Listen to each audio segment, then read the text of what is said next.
Buenas noches, justamente, efectivamente, para empezar, Jennifer, esta edición de Diálogo Abierto que tiene una jornada interesante, ¿no? Luego del caso Fujimori, lo que está en el tapete en este momento es el caso y la situación de la fiscal de la Nación, que ha sido suspendida de sus funciones por 6 meses de acuerdo a una resolución de la Junta Nacional de Justicia. ¿Qué va a pasar con ella?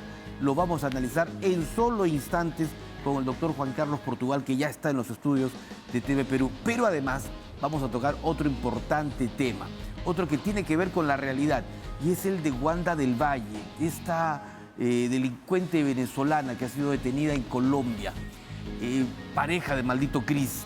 Los diarios colombianos muestran esta tarde y noche la situación en que ella se encuentra y cómo se exhibía.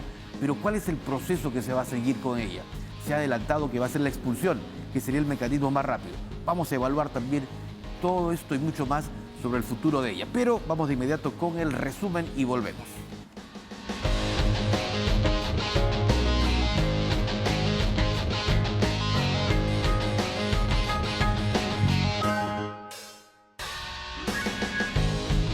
No tengo responsabilidad de los hechos imputados a terceras personas y no lidero ninguna organización criminal. Sin tener una sola prueba en mi contra y sin respetar el debido proceso. Esta resolución express, como ya se había denunciado, tiene motivaciones políticas que han confluido para suspenderme. Yo no digo que el señor Fujimori no cometió abusos, pero sí digo que tiene derecho a la justa ley. Y en el Perú no hay justa ley. Yo he estado muy afectado por verlo tan disminuido, con un tanque de oxígeno, con su fibrosis que no tenía hace 6 años cuando yo lo indulté. Yo soy cristiano, yo perdono, yo aprecio todo lo que ellos dicen y lo que nosotros hicimos, y ahí estamos para trabajar por el Perú. Vive el Día de la Institucionalidad, del Estado de Derecho y la defensa de la democracia. ¡Viva! ¡Vive el pueblo y las instituciones! ¡Viva! ¡Que vive el Perú! Muchas gracias. ¡Viva! Cuando el expresidente Pedro Castillo pretendió dar un golpe de Estado al anunciar la disolución del Congreso y ordenar la intervención del Tribunal Constitucional, la Junta Nacional de Justicia, el Poder Judicial y el Ministerio Público, entidades que coincidentemente lo estaban investigando por serias imputaciones de corrupción y crimen organizado.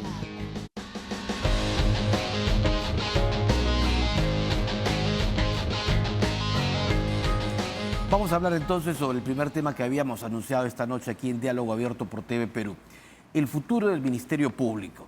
Lo cierto es que, como acabamos de ver, la suspendida fiscal de la Nación ha dicho que esta es una resolución express y política la que se ha aplicado por parte de la Junta Nacional de Justicia al suspenderla por 60 días.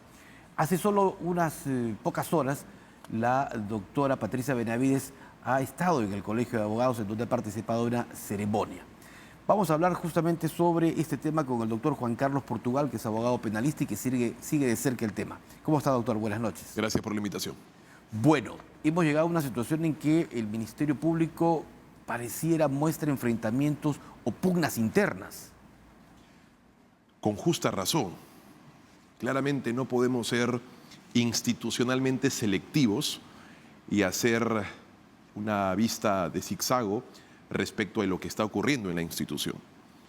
Creo que las justas y las luchas internas son merecidamente válidas en la medida de que transparenten y adecenten la institución. No podemos claramente permitir que una representante máxima de la investigación y persecución de nuestro país, que puede investigar a altos funcionarios sobre los cuales usted vota, tus camarógrafos votan, nosotros votamos, la ciudadanía vota, congresistas, ministros, como cargo de confianza del presidente de la República, sobre el cual votamos, esté involucrada en una presunta organización criminal, que más allá del título, del apodo, porque en mi perspectiva de organización solamente es el título y nada más, es fundamentalmente importante que estos cismas institucionales generen una luz en la sociedad. ¿Y hay una luz al final del túnel? Sin duda, porque la oscuridad la teníamos hasta hace unos días atrás. Parece que hay una luz de transparencia a través de la resolución que ciertamente es criticada por la forma tan veloz, tan atropellada que ha sacado la Junta Nacional de Justicia, pero al menos tenemos a una persona desvinculada de la institución en donde eventualmente en su cargo podría tener algún tipo de interferencia, algún tipo de obstaculización, algún tipo de indisposición respecto de quienes podrían hablar sobre ella. Entonces, ese primer paso me parece que es fundamental. La suspensión por 60 días. Esta por supuesto. Medida Por 6 meses. cautelar de suspensión preventiva. Por Correcto. 6 meses, perdón. Correcto. Ahora, ¿qué significa esta suspensión? ¿Qué va a ocurrir con ella durante este medio año? Bueno, actualmente ella no va a ejercer ningún cargo, ¿bien? No va a ejercer ni el cargo de la presidenta de la Junta de Fiscales Supremos, ni fiscal suprema, ni fiscal de la Nación.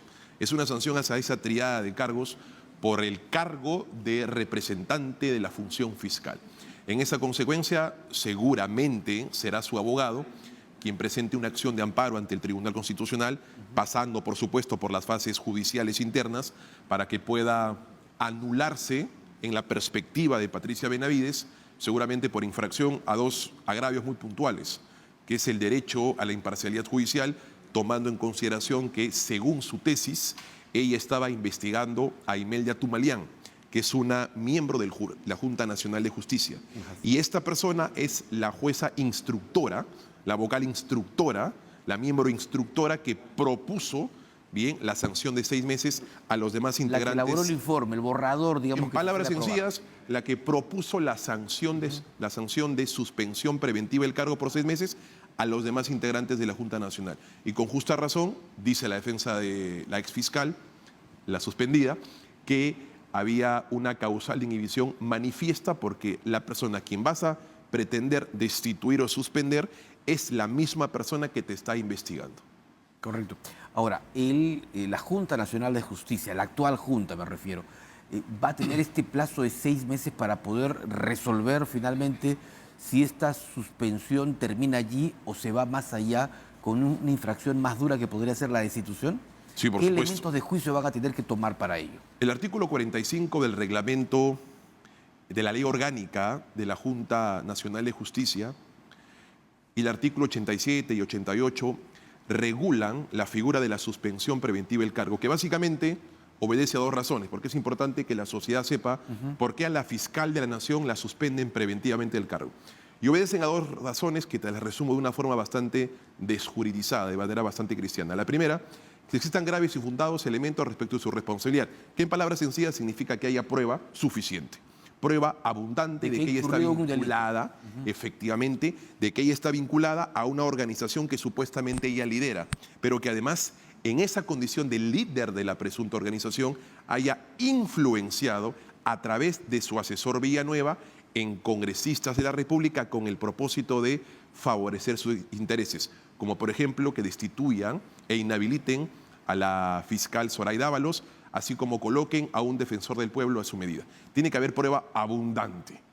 Y segundo, de que esa suspensión permita que no se obstaculice el desarrollo del procedimiento administrativo sancionador, de que se cautele la evidencia, como fiscal de la Nación puede eventualmente influenciar sobre algunos asesores como testigos que pueden ser citados por la Junta Nacional, construir o sustraer determinada documentación o repetir esos actos.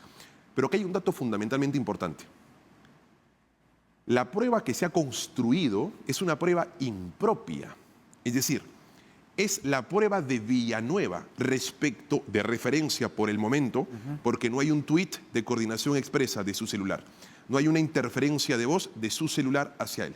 Es una prueba impropia y de referencia del asesor respecto a la fiscal. Al menos lo que se conoce hasta el momento. Lo que públicamente se conoce. Y te aseguro que si se conociera información directa en donde se escucha la voz de la fiscal, en donde si hay un mensaje del celular de la fiscal o una coordinación que ha sido sustraída o intervenida de la fiscal, te aseguro que hace rato se hubiese hecho público. De manera que... Pero a ver, para que el ex asesor Jaime Villanueva se acoja a la colaboración eficaz, es decir, para que se convierta en un colaborador o en un aspirante a colaborador, es que ha entregado más información que, digamos, demuestre responsabilidad a las autoridades, que por eso además le han otorgado la libertad. Hay dos conceptos que es importante sincerar. El primero, el comportamiento poco violento, poco decisivo de la fiscal de la Nación. Cuando se allana la casa de Villanueva y se incautan los documentos, ella saca un Twitter y dice, o un comunicado suyo, como fiscal de la Nación, no como Patricia Benavides, la ciudadana. Se expresa como titular del Ministerio Público y hace víctima suya. Es decir, esto es una politización de la justicia porque quieren sacarme el cargo, pero no responsabiliza a Villanueva. Si yo, fiscal de la Nación... Pero en ningún momento ha responsabilizado a Villanueva. Efectivamente, si yo, fiscal de la Nación, sé que ha utilizado ínfulas para asumir una condición de coordinación que no le corresponde, ha utilizado mi nombre en provecho propio, manchando la institución que represento como máxima autoridad, digo palabras más gruesas, más directas y jurídicamente más expuestas de la tan generosa publicación que hizo. Primer dato. Segundo dato es que, y permítanme utilizar esta denominación, cuando las personas están sometidas 10 días a ese depósito de seres humanos llamado carceleta, la mentira cobra tentación. Porque vienes una proyección de 36 meses de prisión preventiva. Te hablan al oído, hay cambio de abogado, te siguen hablando al oído. Cuando no está tu abogado, viene el policía, te proyecta 36 meses, te proyecta 10 años de cárcel, viene un encargado de la fiscalía, te somete a un procedimiento de colaboración. Pero es una presión sin duda intensa. Familia, pareja, proyección, prestigio, trabajo, miento. En palabras ordinarias, a veces en ese contexto se genera corriente, y no a través de un mecanismo de electrocutación, sino a través de hablarte mucho al oído para evitar de cara a la perspectiva futura lo que podría ocurrir. Y en ese sentido empiezo a entregar información. Levanto las cejas en el Ministerio Público, lo enamoro, lo seduzco para que me den la libertad. El gran o la gran pregunta va a ser si va a seguir enamorando a la fiscal o al fiscal a cargo del caso con información. Esa es la información que debió construir la Junta Nacional de Justicia. Para que nos voten de una institución, para que nos priven de un cargo, se requiere máxima evidencia. Y la Junta Nacional de Justicia, y con esto permíteme terminar, la Junta Nacional, si bien es un órgano constitucionalmente autónomo, sus decisiones tienen materialidad jurisdiccional, porque pueden sus decisiones privarte de un cargo público. Por tanto, mayor evidencia de la que yo he podido leer de la resolución publicada hoy en redes sociales. Doctor Portugal, ¿la Junta podría convocar o podría recibir el testimonio también del asesor Villanueva? Por supuesto. Permítame ir a una pausa y ampliamos ese tema porque también va a ser sin duda de mucho interés. Vamos a una pausa aquí en Diálogo Abierto y volvemos para seguir hablando sobre el futuro del Ministerio Público.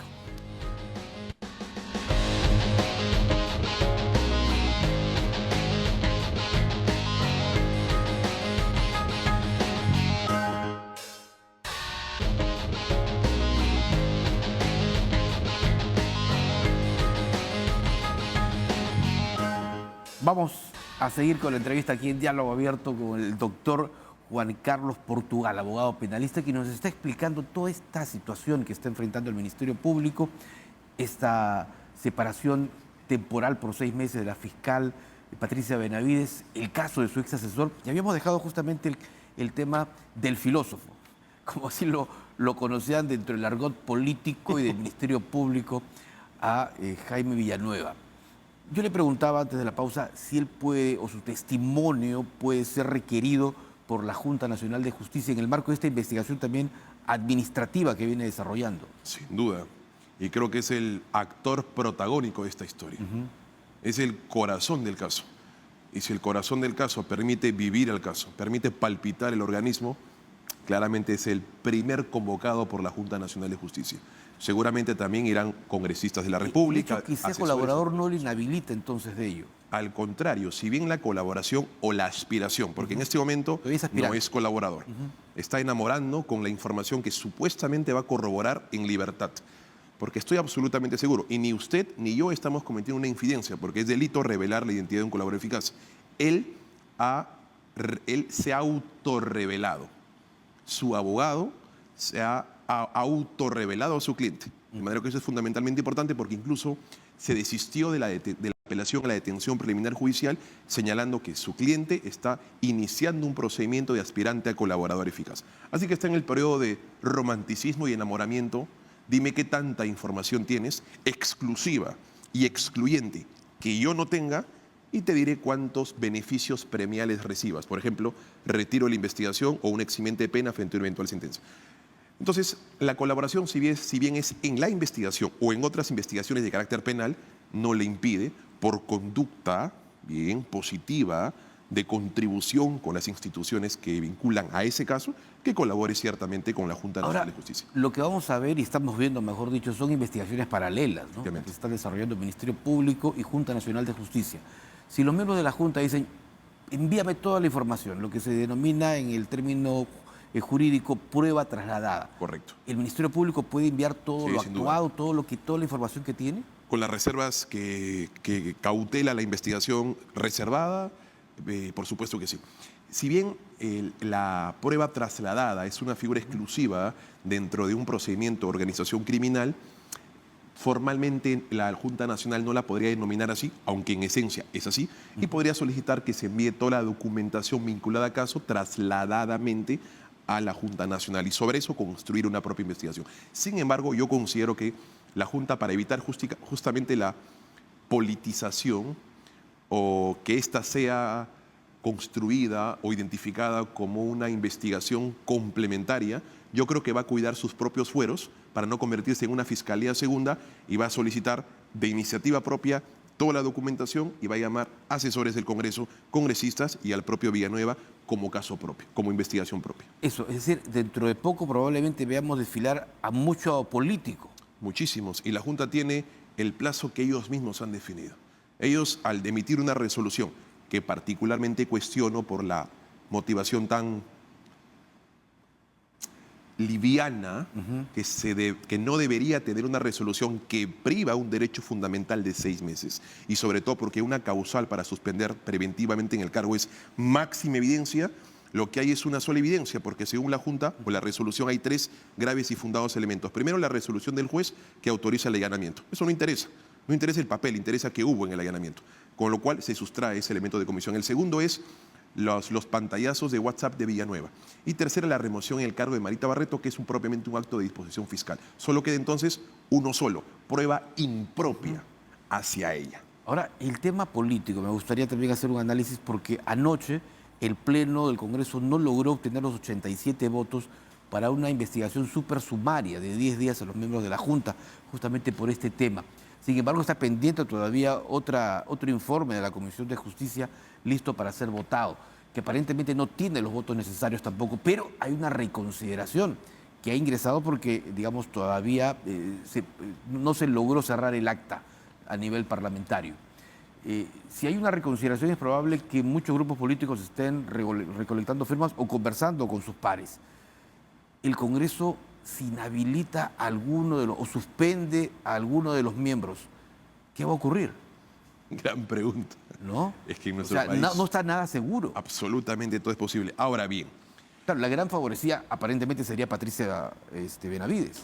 Y muchos congresistas que no quisieran desfilar como testigos ante la Junta Nacional de Justicia. Ahora bien, la defensa justa, porque no podemos utilizar nuestro estatuto procesal y nuestra legislación nacional para invertirla en contrario, podrían someterse a abstenerse de declarar porque consideran que es una pregunta de carácter autoincriminatoria. También es una salida, aunque ciertamente hay mensajes que se leen en silencio.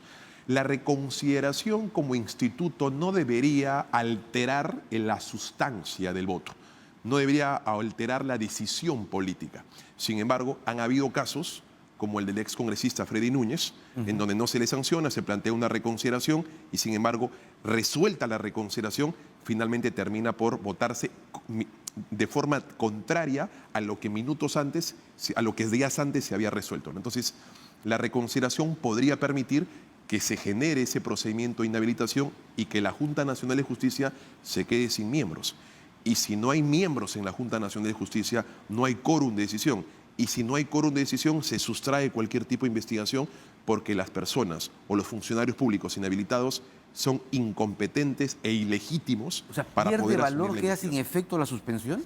La suspensión, no, porque la suspensión ya está firmada, ya está Correcto. vigente. Con ellos, funcionarios O sea, públicos queda en activos stand-by en el la cargo. situación de la fiscal. Sin embargo, podría tener una especial relevancia durante los 6 meses de cara a la resolución definitiva luego de los 6 meses, en donde se va a determinar si hay una destitución, Claro. una amonestación escrita o alguna sanción prevista en la norma. Si es que para esa fecha los funcionarios de la Junta Nacional se encuentran inhabilitados, son incompetentes para cualquier tipo de firma. Como hoy, una disposición o un comunicado de una fiscal que se encuentra privada en el cargo.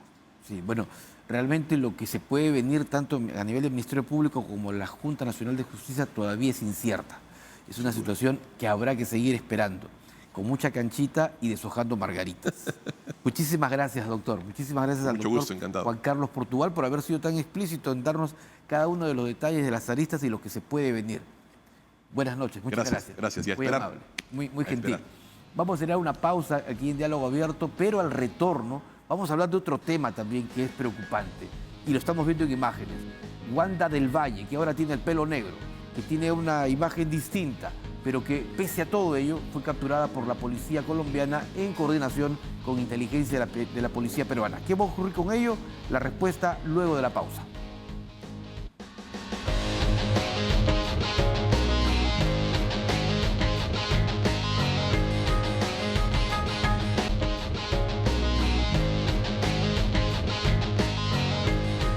Volvemos a Diálogo Abierto. Decíamos que vamos a hablar sobre el caso de Wanda del Valle, justamente esta joven que fue detenida en Colombia, de nacionalidad venezolana, pareja del maldito Cris, un delincuente que fue abatido justamente por su participación en una serie de acciones delictivas en nuestro país. Integraban ambos la denominada facción del Tren de Aragua. ¿Cuál es el mecanismo que se va a seguir para cumpla sus condenas aquí en nuestro país? Vamos a hablar con un experto, un conocedor del tema. Se trata del doctor Teddy Romero, que es especialista en Derecho Penal y Cooperación Judicial Internacional. Doctor Romero, buenas noches. Gracias por estar con nosotros. Hola Ricardo, buenas noches. Qué gusto y muchas gracias por la invitación. Claro, por lo general cuando ocurre esto hay dos mecanismos, ¿no? La extradición o la expulsión. La extradición es un poquito más lenta. Entiendo que lo que se está apostando ahora por parte de las autoridades peruanas es la expulsión de esta delincuente venezolana hacia territorio peruano, Wanda del Valle. Sí, Ricardo, pero acá hay digamos, estamos hablando de dos instituciones, en todo caso vamos a denominarlas así, instituciones jurídicas con conceptos diferentes y con fines distintos. Si bien es cierto, lo que se está tratando lo que se está especulando y lo que he podido seguir por las noticias es de que se está buscando una expulsión. Sin embargo, hay que reconocer que la expulsión en todo caso tendría un carácter administrativo y, digamos, los hechos por los cuales se expulsa a una persona no es lo mismo por los cuales detienes a una persona con fines de extradición. Y en este caso en específico, la señorita Nara tiene una notificación roja de Interpol, lo cual implica de que por mandato judicial de la autoridad peruana es que se activaron la detención internacional para su ubicación y captura con fines de extradición. Entonces, si es que vamos a hablar de una expulsión, estaríamos hablando de que ella es ciudadana venezolana y independientemente de que haya entrado de forma irregular al país de Colombia, por medio de la expulsión tendría que ser regresada a su país de origen. Ah, caramba. Sin embargo, nosotros, como Estado requirente, el Perú, tiene una orden de detención con fines de extradición, tiene una notificación roja requerida por el Perú. Esa es una gran diferencia. Y Correcto. no podemos saltar los tratados. Correcto, tiene usted toda la razón al hacer esta precisión, que es importantísima además, ¿Cuál es el procedimiento entonces de esta detención con fines de extradición? ¿Cuánto tiempo Bien. nos espera, doctor, en promedio? En realidad, hablemos y pongámonos un poco en contexto lo que Ujú. implica todo el procedimiento de extradición y como ya había señalado antes, la extradición es un mecanismo de cooperación interestatal Ujú. entre ambos estados, donde acuerdan de manera bilateral o multilateral en diferentes convenios ejercer y cooperar la capacidad sancionadora del Estado, reprimir los delitos, sancionar los delitos. Es un mecanismo de cooperación. Entonces, nosotros tenemos específicamente con Colombia un tratado, tenemos el acuerdo bolivariano y tenemos un tratado, un acuerdo bilateral con Colombia, ¿no? Dentro del cual nos establece plazos. Y tenemos una particularidad en específica con la República de Colombia, que es que si bien es cierto, se aplican los tratados, Ujú. ¿no? En este caso, el tratado que tenemos, pero con respecto a la detención preventiva con fines de extradición, se aplica la legislación interna de Colombia, de la República de Colombia, y en la cual establece de que el Estado peruano tiene 5 días para formalizar el pedido de extradición. Ojo, perdón, la detención con fines de extradición, Ujú. la detención, ¿no? Donde se cumplen ciertos requisitos. Tienen 5 días las Es decir, autoridades si peruanas. si ha sido detenida ayer, como se reportó, tendremos que contar desde el día miércoles, jueves, viernes, sábado, domingo, el lunes a más tardar.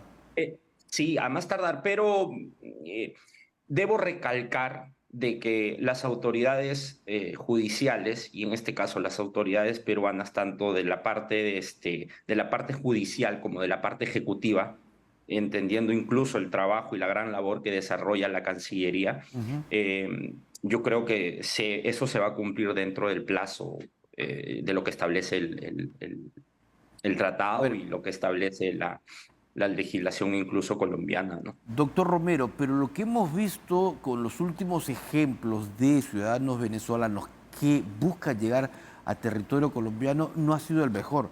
Si retrocedemos ya varios meses, Sergio Tarache también, otro hombre buscado por la policía con esta orden de detención con fines de extradición, tiene ya por lo menos 5 o 6 meses en territorio colombiano y aún no logra ser trasladado a nuestro país.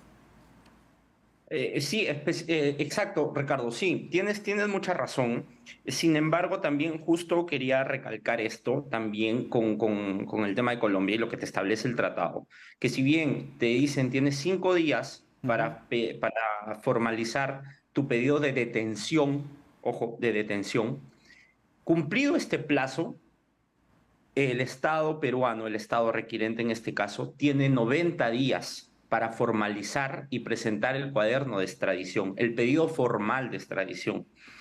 Tenemos que considerar también de que esto se enmarca mucho en el derecho internacional, con el derecho de los tratados, lo cual se caracterizan también por ser formales, ¿no? Y hay que cumplir esas formas, cumplir con los plazos específicos. Una vez presentada el pedido formal de extradición, que es dentro de los 90 días, ya queda en manos de las autoridades colombianas. Y en este caso específico de Tarache, ¿no? Que también es requerido por las autoridades peruanas, se cumplió en ambos supuestos y en ambas situaciones Ujú. con el pedido de detención formal y con el pedido, el cuaderno de extradición formal dentro del plazo establecido. Sin embargo, por lo que he podido observar y por lo que he podido informarme, es que el pedido ha sido concedido ya por las autoridades colombianas. La extradición ya ha sido concedida. Sin embargo, y cabe resaltar esto, hay que dejarlo bien en claro también, de que los extraditables no dejan de ser sujetos de derecho y por lo tanto tienen derechos fundamentales a los cuales ellos pueden recurrir. Y en este caso tenemos, Tarache entiendo de que apeló esta decisión de Y, extradición Y lo bueno, mismo seguramente va a ocurrir con la señora del Valle, ¿no? Lo más probable es que sí, pero Ujú. apelo mucho a que las autoridades, lo preocupante en nuestro caso, en todo caso el peruano, tendría que ser cumplir con las formalidades exigidas por el tratado, que no dejemos vacíos específicos para que las defensas de los extraditables, de estos Ujú. requeridos por el Perú, tengan de dónde argumentar algún defecto y que la extradición se dilate o el pedido de extradición se pueda Ahora, caer. además de esta apelación que pueden presentar ellos, los extraditables, como usted les está denominando, ¿qué otro mecanismo tienen todavía para dilatar más su extradición a territorio peruano? Bueno, en el caso de Nara, Ujú. dado que se le está imputando un delito común, que es el 108D, con una pena de 6 años y no mayor de 10. Es un delito común, digamos, las extradiciones son prohibidas en tanto y en cuanto, digamos, sean perseguidos políticos, se le vaya a aplicar una pena de muerte en el país donde le están requiriendo. En todo caso, esas son causales por las cuales el Estado donde se ha detenido al extraditable te deniega una extradición. Sin embargo, no es el caso. Esto es un delito común, se le está imputando delincuencia común, ¿no? Conspiración al sicariato, que está tipificado en el 108D, como ya lo había dicho. Entonces, digamos, yo eh, sugiero y estoy totalmente seguro que las autoridades peruanas van a cumplir con todo lo establecido en el tratado para que ese pedido de extradición cumpla con todas las formalidades y se pueda llevar a cabo la extradición lo más pronto posible. Y hay que dejar en claro también de que Colombia, eh, igual que nuestro sistema, el sistema peruano, Ujú. tiene un sistema mixto de extradición, es decir, tiene una aprobación judicial o jurídica que le emite la Corte Suprema y tiene una aprobación por parte del Ejecutivo, que es decir, la parte política. Entonces, entiendo que Colombia va a proceder de la misma manera, ¿no? La Corte Suprema de Colombia tiene que aprobar la extradición y el Poder Ejecutivo tiene que, de igual manera, aprobar la extradición para poder Correcto. llevar a cabo y concretar la extradición, ¿no? ¿Cuál es el protocolo, el mecanismo que se sigue una vez que los extraditables están en territorio peruano ya, una vez que llegan y que son entregadas por las autoridades colombianas? Son entregados por las autoridades colombianas. En realidad, el procedimiento es que pares de Interpol, Ujú. digamos, aquí en Perú, Interpol Perú, o Interpol o CELIMA, designa, ¿no?, las personas a las quienes, a los funcionarios que van a ejecutar la extradición, van a viajar hasta Colombia, y Colombia entrega al extraditable los oficiales o los funcionarios de Interpol Colombia, viajan en un vuelo, ya sea comercial o sea privado, eh, llegan a territorio peruano y pues inmediatamente se lleva una pequeña audiencia como para verificar que sea la persona, ¿no? Es una audiencia formal, para evidenciar que sea la persona a la que se le está requiriendo, ¿no? Los datos de identidad propiamente. Ujú. Y a su vez, como la extradición tiene dos fines, o bien para el cumplimiento de una condena con una sentencia ya dada, o para un fin preventivo, una medida de coerción personal, ¿no?, que en este caso podría ser una prisión preventiva emanada por un mandato judicial, y son internados en el establecimiento penitenciario a la que se le designe, ¿no? Ujú. ¿A usted no le parece un poco raro que se esté recurriendo justamente a Colombia por parte de ciudadanos extranjeros que cometen delitos en el Perú y que finalmente buscan ingresar a territorio colombiano? ¿Es circunstancial o es que ellos tendrían alguna posibilidad de alargar justamente estos plazos? Sinceramente, y desde un concepto, o en todo caso desde un análisis quizá objetivo, un poco crítico, digamos, Colombia tiene ciertos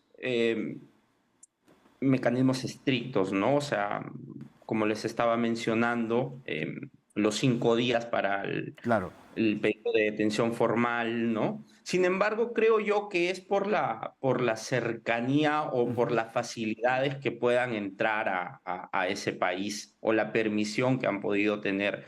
Ahora, no necesariamente tendría que ver con el tema del plazo o la demora, porque recordemos que el procedimiento de extradición del expresidente Alejandro Toledo tomó Sí, tiempo. varios años.